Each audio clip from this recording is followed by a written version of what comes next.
Hello Ajay, tropical terrace ഗാർഡന്റെ അടുത്ത വീഡിയോയിലേക്ക് സ്വാഗതം. ഇന്ന് നമ്മൾ പരിചയപ്പെടാൻ പോകുന്നത് വൈറ്റ് ഞാവലിനെയാണ്. ഇപ്പോൾ കേരളത്തിലെ എല്ലാവർക്കും വളരെ സുപരിചിതമായൊരു ഫ്രൂട്ട് പ്ലാന്റ് ആണ് വൈറ്റ് ഞാവൽ. ഇതിൻ്റെ ഒരു ഗുണം എന്താ വെച്ചാൽ, ഒരു 6 മാസം പ്രായമായ ഒരു തൈ ഞാൻ ഏകദേശം ഒരു 4 വർഷം മുമ്പാണ് നട്ടത്. അത് 1 വർഷം കൊണ്ട് തന്നെ നന്നായിട്ട് കായ്ച്ചു കിട്ടി. പിന്നെ ഇതിൻ്റെ ഒരു ഗുണം എന്ന് വെച്ചാൽ, ഇതിന് പ്രത്യേകിച്ച് ചവർപ്പൊന്നുമില്ല. നന്നായിട്ട് പഴുത്ത് കഴിയുമ്പോൾ ഇതുപോലെ പിങ്ക് കളറിലോട്ട് ഈ ഫ്രൂട്ട് വരും. ഇത് കുറച്ചുകൂടി പിങ്ക് ആകാനുണ്ട്. അങ്ങനെ ആയിക്കഴിഞ്ഞാൽ ഒട്ടും ചവർപ്പില്ലാതെ നല്ല മധുരത്തോടെ കഴിക്കാൻ പറ്റിയ ഒരു മികച്ച ഒരു ഫ്രൂട്ടാണ് വൈറ്റ് ഞാവൽ. പണ്ട് കാലത്ത് നമ്മൾ ബ്ലാക്ക് ഞാവലാണ് നട്ടിരുന്നത്. പക്ഷേ ബ്ലാക്ക് ഞാവൽ എനിക്കിവിടെ അത്രയും സക്സസ്ഫുൾ ആയിട്ട് കിട്ടിയില്ല. ഞാൻ നിലത്തൊരു പ്ലാന്റ് വെച്ചിരുന്നു.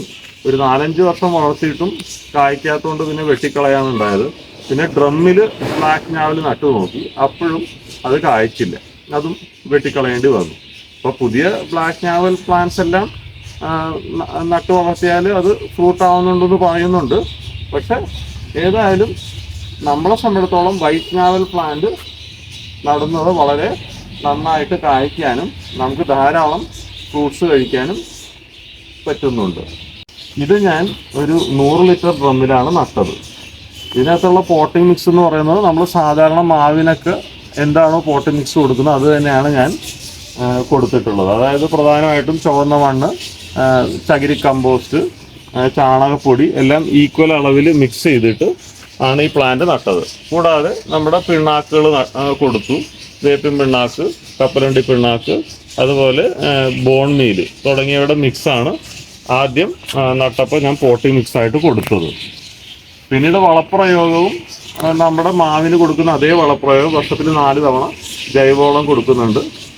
അതുപോലെ നമ്മുടെ ചാണകപ്പൊടി, പിന്നെ പിണ്ണാക്കുകളുടെ മിശ്രിതം അല്ലെങ്കിൽ സൂപ്പർ മീലൊക്കെ നമുക്കിതിന് കൊടുക്കാം. അത് വർഷത്തിൽ 4 തവണ കൊടുക്കും. പച്ചക്കക്കപ്പൊടി വർഷത്തിൽ 2 തവണ ഒരു 50 ഗ്രാം വെച്ച് കൊടുക്കാറുണ്ട്. മൈക്രോ ന്യൂട്രിയൻസും മഗ്നീഷ്യം സൾഫേറ്റും 50 ഗ്രാം വെച്ചിട്ട് വർഷത്തിൽ 4 തവണ കൊടുക്കാറുണ്ട്. പിന്നെ NPK മറ്റു മാസങ്ങളൊക്കെ NPK ഒരു 25 ഗ്രാം വെച്ചിട്ട് കൊടുക്കുന്നത് ഈ ചെടി വളരെ നന്നായിട്ട് വളരാൻ ഹെൽപ്പ് ചെയ്യുന്നുണ്ട്.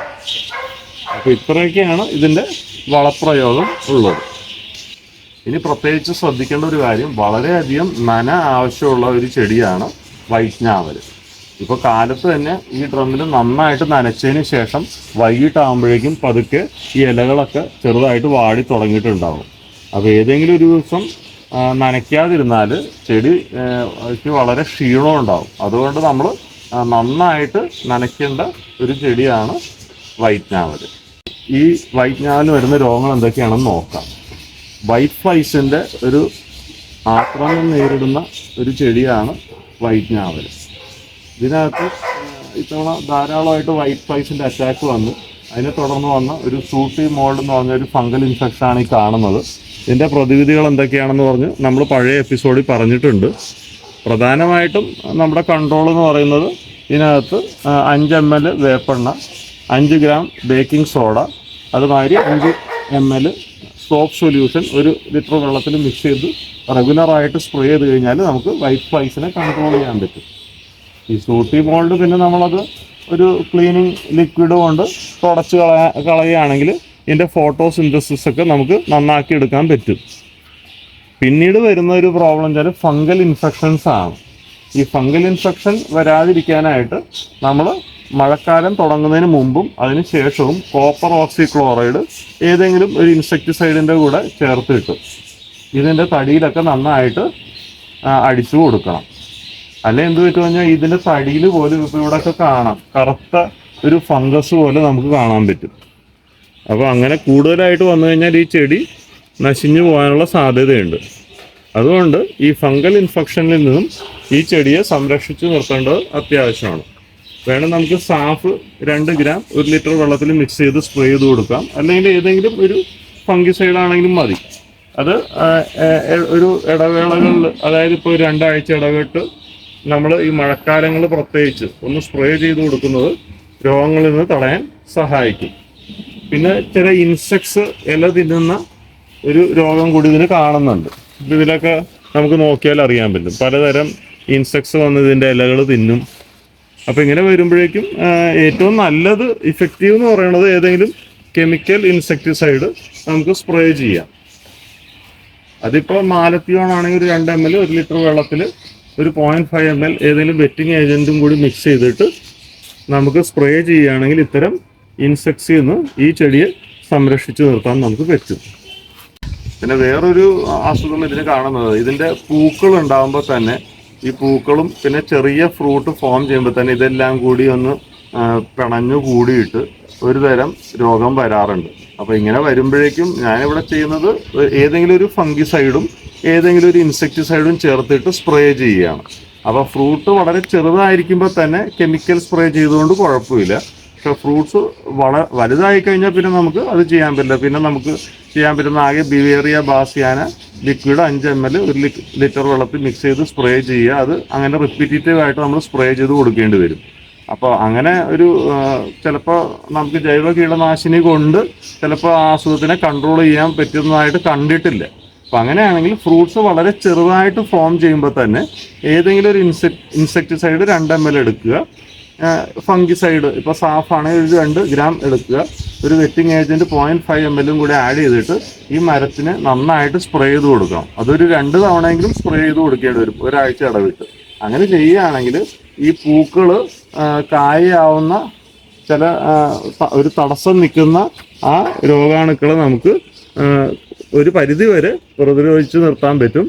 നന്നായിട്ട് ഫ്രൂട്ട്സ് ഉണ്ടാവുകയും ചെയ്യും. അല്ലെങ്കിൽ എന്ത് കഴിഞ്ഞാൽ ഈ ചെറിയ കായകൾ തന്നെ എല്ലാം കൊഴിഞ്ഞു വീഴുകയും അവസാനം നമുക്ക് കായൊന്നും ഇങ്ങനെ പാകമായി കിട്ടാൻ സാധ്യതയില്ലാതെ വരികയും ചെയ്യും.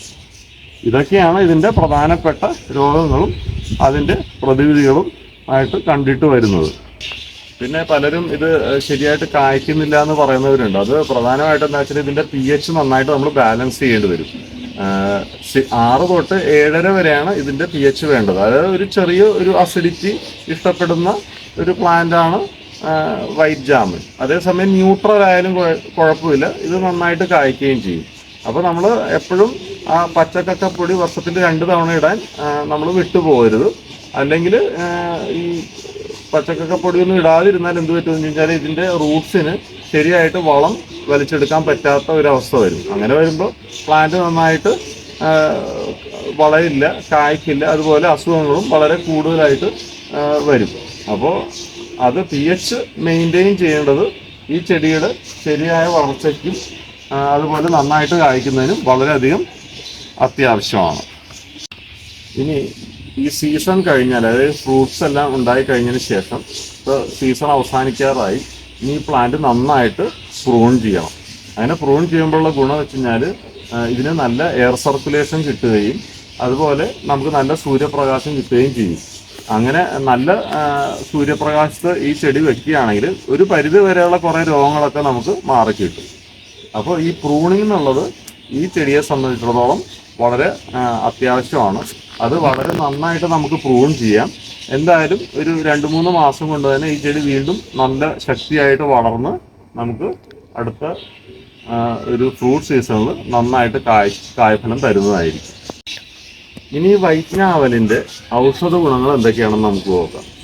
സാധാരണ നമ്മൾ ഫ്രൂട്ട് പ്ലാന്റ്സ് നടുമ്പോൾ ഫ്രൂട്ട്സിനെ പറ്റിയൊക്കെ പറയുന്നത് വിറ്റാമിൻ സി കൂടുതലുള്ള ഫ്രൂട്ടാണെന്നാണ്. അത് മിക്ക ഫ്രൂട്ട്സിലും വിറ്റാമിൻ സി വളരെ കൂടുതലാണ്. പക്ഷെ വൈറ്റ് ഞാവലിനെ സംബന്ധിച്ചിടത്തോളം ഇത് വിറ്റാമിൻ എ വളരെയധികം കൂടുതൽ അടങ്ങിയിട്ടുള്ള ഒരു ഫ്രൂട്ടാണ്. അതായത് നമ്മുടെ കണ്ണുകളുടെ ആരോഗ്യം സംരക്ഷിക്കുന്നതിന് ഈ ഫ്രൂട്ട് റെഗുലറായിട്ട് കഴിക്കുകയാണെങ്കിൽ അത് നമ്മുടെ കണ്ണുകളുടെ ആരോഗ്യം മെച്ചപ്പെടുത്തുകയും ഒരു ബെറ്റർ വിഷൻ തരികയും ചെയ്യുന്നുണ്ട്.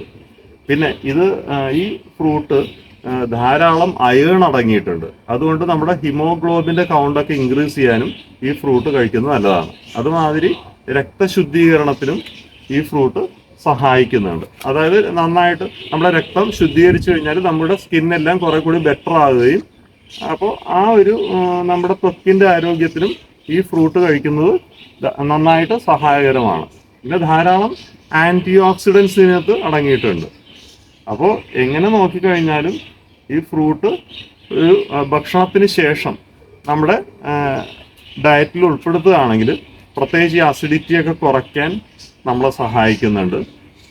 അപ്പോൾ എങ്ങനെ നോക്കിയാലും ഒരു വളരെ ഔഷധ മൂല്യമുള്ള ഒരു മികച്ച ഇനം ഫ്രൂട്ടാണ് വൈറ്റ് ജാമുൻ അല്ലെങ്കിൽ വൈറ്റ് ഞാവൽ എന്ന് പറയുന്നത്. അപ്പോൾ എല്ലാവരും ഇതിൻ്റെ ഒരു പ്ലാന്റ് വീട്ടിൽ വെച്ച് വളർത്തി ഇതിൻ്റെ ഫ്രൂട്ട്സ് എല്ലാം ഒന്ന് എൻജോയ് ചെയ്യണമെന്നാണ് എനിക്ക് പറയാനുള്ളത്.